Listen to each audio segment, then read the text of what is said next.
सिरोही आबूराज ने मुख्यमंत्री भजनलाल शर्मा का आबूराज दौरा। सीएम भजनलाल शर्मा ने किया विकास कार्यों का शिलान्यास और लोकार्पण। विधिवत रूप से माउंट आबू से आबूराज किया गया और नाम कार्यक्रम में मुख्यमंत्री भजनलाल शर्मा का संबोधन। प्रधानमंत्री जी ने ऐसे अनेक कदम उठाए जिससे देश और आगे बढ़ रहा है और गुलामी की मानसिकता से मुक्त हो रहा। गुलामी की मानसिकता को खत्म करने के लिए नामकरण किए गए। पीएम मोदी के नेतृत्व में देश का विकास हो रहा। सांस्कृतिक विरासत का ध्यान रखा जा रहा है। अबू आज हमारी सांस्कृतिक विरासत है। बोलिए भारत माता की, भारत माता की, भारत माता की। बोले अर्बुदा माता की, अर्बुदा माता की। गुरु शिखर धाम की, पूज्य संत महात्मा गणों के आज के इस आबूराज में विकास कार्य के शिलान्यास और लोकार्पण के अवसर पर सबसे पहले मैं मेरे दोनों तरफ हमारे संतगण विराजे हैं, मैं उन सभी के चरणों में प्रणाम करता हूं, मैं उन सभी को नमन करता हूं।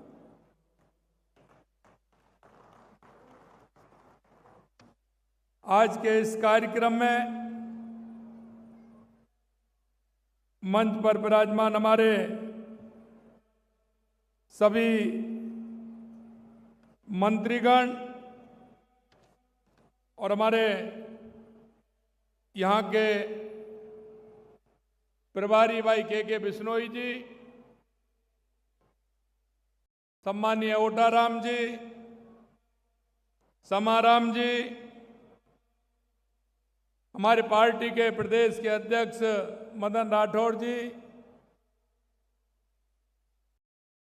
महाराज प्रतापपुरी जी और सभी मंच पर स्थानीय हमारे सभी नेतागण, मेरे सामने विराजे सभी पूजा योग बुजुर्गों, नौजवान दोस्तों, मेरी माता बहनों, सबसे पहले तो मैं आप सभी का वंदन करता हूं, अभिनंदन करता हूं, आप सभी को मैं प्रणाम करता हूं। आज मुझे बड़ी खुशी हो रही है कि मैं आपके बीच में इस आबूराज की पावन धरा पर आया हूं। मैं सबसे पहले भगवान दत्तात्रेय जी को प्रणाम करता हूं, आबूराज की इस धरती को नमन करता हूं। आबूराज हमारी सांस्कृतिक विरासत का प्रतीक है, क्योंकि हमारे देश के यशस्वी प्रधानमंत्री नरेंद्र मोदी जी कहते हैं कि विकास और विरासत दोनों साथ साथ चलने चाहिए। हमारी विरासत को भी हमें संभाल के रखना चाहिए। ये आबूराज हमारी विरासत है, हमारी सांस्कृतिक विरासत का प्रतीक है। यहां संतों, ऋषियों, तपस्वियों, आध्यात्मिक गुरुओं ने साधना की है। यह साधना की भूमि है, यह अर्बुदा माता की पावन भूमि है। अरावली पर्वतमाला का यह मुकुट है, यह गुरु शिखर की दिव्य चेतना की अलौकिक भूमि है।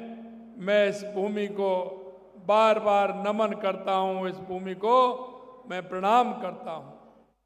मेरे भाइयों, देश के यशस्वी प्रधानमंत्री नरेंद्र मोदी जी के नेतृत्व में गुलामी की जो मानसिकता है, देश के यशस्वी प्रधानमंत्री के नेतृत्व में हम उसे बाहर निकल रहे हैं।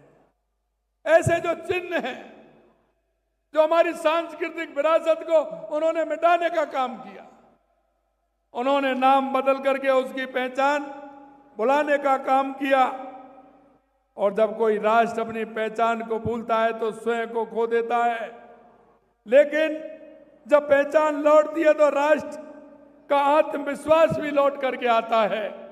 पिछले 12 वर्षों में माननीय प्रधानमंत्री जी ने गुलामों की वृत्ति को और उससे जुड़ी नीतियों को मिटाने के लिए अनेक कदम उठाए हैं, जिनसे हमारा देश स्वाभिमान के साथ तेजी से आगे बढ़ रहा है। देश का विचार, देश का व्यवहार दोनों गुलामी की मानसिकता से मुक्त हो रहे हैं। माननीय प्रधानमंत्री जी क्या आजादी के 75 वर्ष पूरे होने पर देश के लिए पंच प्रण का बीजन रखा था और इसमें विकास का संकल्प, कर्तव्यों की प्रेरणा, गुलामी की मानसिकता से मुक्ति का आह्वान और अपनी विरासत पर गर्व का बोध हो, यह माननीय प्रधानमंत्री जी ने किया है। हम इसी भावना को अनुरूप गुलामी की मानसिकता को खत्म करने के लिए कुछ महत्वपूर्ण नामकरण किए गए हैं। मित्रों, आपने देखा होगा प्रधानमंत्री कार्यालय को सेवा तीर्थ, राजभवन को लोक भवन, केंद्रीय सचिवालय को कर्तव्य भवन नाम देकर भारतीय शासन दर्शन को गरिमा प्रदान करने का काम किया है। और औपनिवेशिक काल में दिए गए नाम भारत की गुलामी की पहचान दर्शाते हैं। इनसे मानसिक स्वतंत्रता की भावना को बल मिला है। और आपने देखा कर्तव्य पथ जैसे नाम जनता को उत्तरदायित्व, सेवा, कर्तव्य की ओर प्रेरित करते हैं। मित्रों, भारतीय नौसेना ने गुलामी के निशानों को उतारकर छत्रपति शिवाजी महाराज के प्रतीक को धारण कर लिया है। नेताजी की अंडमान निकोबार द्वीप की ऐतिहासिक यात्रा के 75 वर्ष पूरे होने के उपलक्ष्य में हैवलॉक द्वीप को स्वराज और नील द्वीप को शहीद द्वीप और राजद्वीप को नेताजी सुभाष चंद्र बोस द्वीप का नाम दिया है। और यह मन और मानस की आजादी का लक्ष्य हासिल करने तक निरंतर चलने वाली यात्रा बन गई है। आज हमारा प्रदेश भी माननीय प्रधानमंत्री जी की विरासत भी विकास भी के मूल मंत्र को लेकर के आगे बढ़ रहा है। हमारी सरकार मानती है कि विकास तभी सार्थक होता है जो अपनी संस्कृति और विरासत को लेकर के आगे बढ़ता है। इसी भावना के अनुरूप आबू पर्वत को उसका गौरवशाली आबू राज नाम देने का काम हमारी सरकार ने किया है।